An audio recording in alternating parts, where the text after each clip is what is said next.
זה לא טאבלט ב-5,000 שקל, וזה בדיוק למה אתם הולכים לאהוב אותו.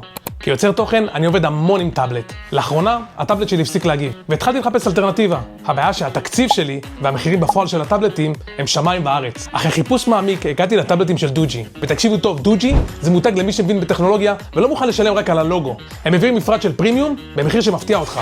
כשאתם קונים טאבלט, אתם מקבלים טאבלט ומתן. ולכו תוציאו מאות שקלים על כל הציוד שמסביב. אבל ב-T36 VIP של דוג'י, אתם מקבלים הכל. מטען, כיסוי, מגן מסך ומקלדת. חבילה מלאה.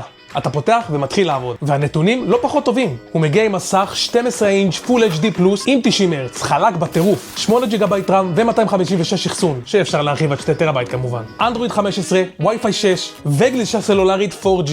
כן, גם בלי וי-פיי בנסיעה ארוכה. וסוללה 8800 מילי אמפר שמחזיקה יום עבודה בלי למצמץ. ואולי הכי חשוב, יש גם תקן טוב סוד להפחתת אור כחול. מה זה אומר?